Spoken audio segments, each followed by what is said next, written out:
Good morning, guys. It has been a while since I have done a vlog. Feels a little odd, but I've been doing a lot of sit-down videos lately. Anywho, today I have my 12-week ultrasound. Isn't that crazy? How has it been 12 weeks already? That like blows my mind. I am a little nervous, but I do have a fetal Doppler that I've been able to find baby's heartbeat on at home, so everything should be good. Fingers crossed. You never know when you go in for these ultrasounds. Today at the 12-week ultrasound they do the nuchal translucency. I believe I'm pronouncing that properly. But basically they measure like a piece of the baby's neck, and it can tell you or give you a percentage of if baby will have any birth defects.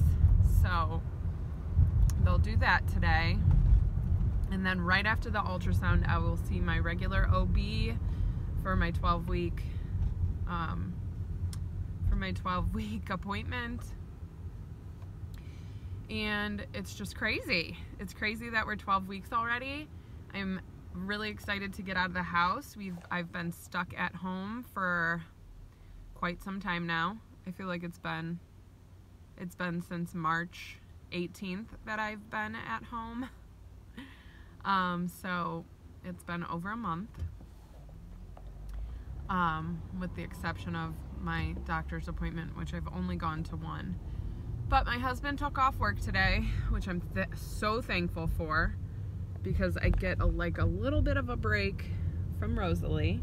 Not that I don't love her, I do, and I've enjoyed so much spending all this extra time with her. But it is nice to be able to have a break. So here we are. I'm gonna try to film. They usually don't let you film or record your ultrasounds, but with everything that's going on right now, like I'm the only one allowed to go to the appointment, so I don't know if they will let me take a little clip or anything. I'm gonna try to set my phone up anyways because I want my husband to be able to see this. I mean, he comes to, normally he would have come to every single ultrasound with me, not all of my appointments, but my ultrasounds for sure, and he's not able to come, so it's a little sad, but it is what it is. So I'm gonna try to sneak a little clip at least. So yeah, ready you guys. Going in. Wish me luck. Oh my goodness, I got there at 10:30 and I'm leaving right now. 12:38. I was there for 2 hours. My ultrasound went really well. I'll have to show you the pictures when I'm not driving, but baby is a little wiggle worm. Its heartbeat was 161 beats per minute. Today I am 12 weeks and 3 days pregnant, and baby was measuring ahead at 12 weeks and 6 days, so they were really happy with that. I'll have to look back at the paperwork. I think they said for the nuchal translucency it was measuring, it was either 1.1 or 1.3, it was somewhere around there, but they said it looked really good. It was not showing any signs of Down syndrome. What else? So I was in my ultrasound for like a half hour because baby would not hold still. And it's not like I don't drink caffeine, though I want to, but I haven't since I've gotten pregnant. But we have a little wiggler. That baby was like doing flips, rolling all over the place. Unfortunately, they would not let me take video, but they did let me FaceTime Matt, so he was able to see the baby in action. So they did that, and then I had to go see my regular OB, which was like completely pointless after having an ultrasound. I don't even know the point of going, honestly. That went really quick. And then I had to go have my blood taken because the nuchal translucency testing is like done in 3 parts. So it's the ultrasound, which I passed the ultrasound part. Then they do 2 blood tests. One had to be done today and one has to be done at 16 weeks. So I have to go back when I'm 16 weeks. So that's where we are. And I think I covered everything. So baby looks good. I'm really excited. So now I'm just driving home. I'm starving because it's almost 1 o'clock and I didn't get to eat a snack or anything, but I'm actually not feeling really nauseous right now, so that's really good. I also did get a really good night's sleep last night, and I swear to you that makes all the difference in the world if you get a good night's sleep. So it's actually a different day, but I wanted to finish going over everything from my ultrasound with you guys to give you guys the full details. What, Rose? What, baby? The bottle? Oh, Rosie's taking a bath right now. Here. There you go. You're welcome, baby. All right, so if you're curious, for the nuchal translucency, the measurement was 1.3. Let me show you this little cutie. So here is this sweet little Peanuts profile. Here it is with its little leg in the air. Look at its little foot. And it also had its hand up. And then here it is completely rolled over because, like I said, total wiggle worm. So at this point the baby had totally rolled. And then I always think these are so creepy, but that's its little face. So you can see actually both sides of its brain. And then its little eyes, its mouth, its belly, its little legs, and its arms. It was really crazy. Honestly, you could see, like I could see its fingers and its toes at this point. It was really wild. And I was really excited that they like took their time and made sure to get all the measurements, even though there was quite a few people in the waiting room. What, baby? You need your cups now? Okay. Let's grab these.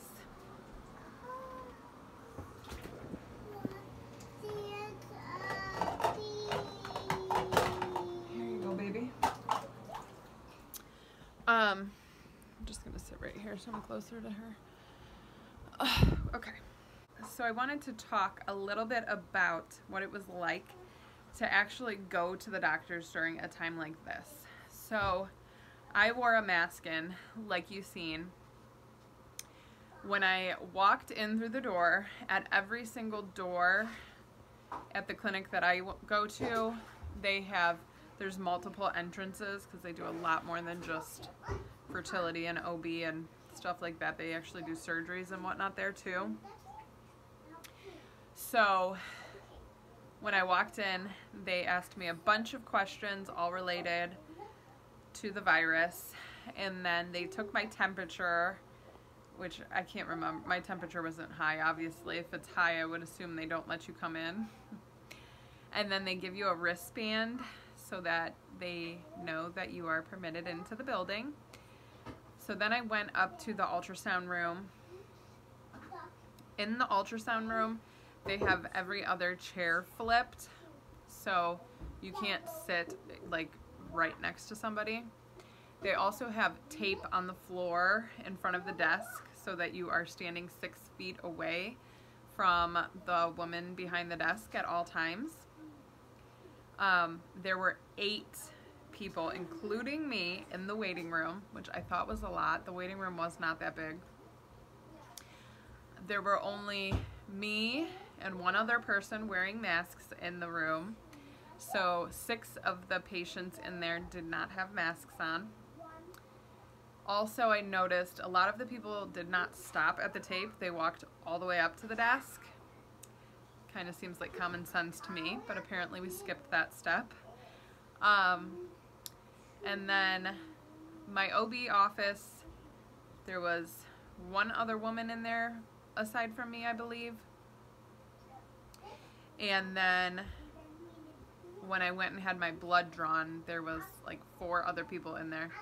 And every waiting room was the same. The chairs were flipped like every other chair, so you couldn't sit right next to somebody, which I was thankful for, because seeing the people not stop at the taped line made me a little concerned, but it is what it is.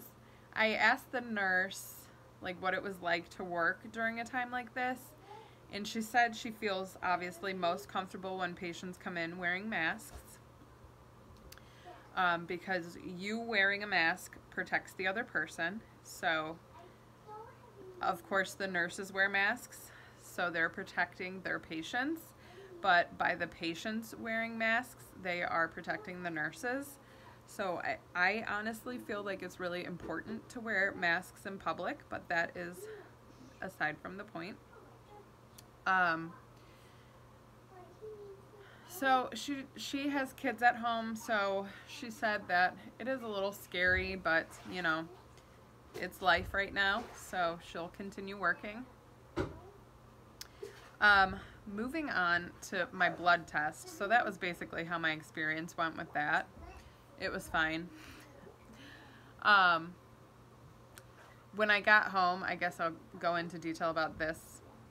So when I got home, I take all my clothes off outside. And then when I come inside, I go straight to the shower and wash up, and then put new clothes on and make sure that the old clothes go into the washer immediately. So that's kind of how that went down. I also obviously had hand sanitizer with me, and I had put my wallet, my car keys, and my phone in a plastic bag so that I could just throw away the plastic bag. I didn't want to like bring my purse in with me or anything, but then I could just throw away the plastic bag. I have Clorox wipes in my car and hand sanitizer. I had hand sanitizer with me as well, so that's how that went down. Moving on to my blood test. So I mentioned that I had blood tests done. I don't know if I said they did like my pregnancy panel is what they call it, which tests all your vitamins and everything. And my iron came back low, which is to be expected. I have anemia, so I have low iron. I take already a separate iron supplement. So and I love meat. Red meat is one of my favorite things. So it's not like I don't eat red meat. I probably eat it more than most people. And it runs in my family. I have low iron, so it is what it is. Everything else came back normal aside from my vitamin D. My vitamin D was actually high. With my daughter, I remember it being low, so I had to take an extra vitamin D supplement along with my prenatal for her, and this time it was high. So ever since I had my daughter, I still took the extra vitamin D. So I don't know if like over the years taking my multivitamin plus the extra vitamin D, it just like built up all this vitamin D in my body. I don't know, but my vitamin D level was really high, guys. So it was actually considered toxic. It's so high, and I can't remember the exact number. I want to say it was like 111 or 115. It was like something around that, but it's considered vitamin D toxicity. So I was obviously panicking and Googling, and I emailed my doctor right away when I seen that, and she emailed me back and said, do not worry about it, just stop taking the extra vitamin D, it will go down, it'll be fine. So that's what I've done. I did want to mention one of the side effects though of having vitamin D toxicity is nausea, which I have had pretty bad throughout this pregnancy, not to the point where I'm throwing up, but I wasn't sick at all with my daughter, so this is new. I had to move into the bathroom now. But since stopping vitamin D, I've actually started to feel much better. So now I'm wondering if it was just the vitamin D all along. I guess we'll never know, right? I do it too. Hi. What color is your water? It's purple. It's supposed to be purple, huh? What colors did we mix to make purple? So you mix blue and orange. Blue and red make purple, right? Yes. So these are actually really cool. I'll show them while I'm sitting here. These little tabs I got at Walmart. They come with blue, yellow, and red, obviously, and you can mix them to make different colors, which is a good, like, learning or teaching opportunity, and I'm all about that. Can I have some foam? Yeah, you can have some fun. Can I have my duck now? I want my duck. That one is closed. How about we do this one since it's open? This one's pretty cool too. And then this is just the foam she's talking about from Mr. Bubbles. I think it's from Walmart as well. So that's what we're doing right now. Oh my goodness, foam face. I can't believe it. You have a beard? You like need to shave up, baby. Anyways, I think that's about all the updates I have. We're working on, this is gonna be the baby's nursery, believe it or not. Right now it's a total disaster because we're trying to move things around and rearrange and get things put away. Back here I just have, look at those sharps containers, that's terrible. Back here I just have, this is like where I get ready, my little get ready area. But this is gonna be the baby's room, so it currently is a disaster because we are trying to like organize things and get them moved to other places. We have a long way to go, but we're making a little bit of progress, so that's good. Anyways, I hope that you guys enjoyed this video. If you did, please make sure you give it a thumbs up and hit that red subscribe button so you don't miss future videos. And I will see you guys in my next one. Bye!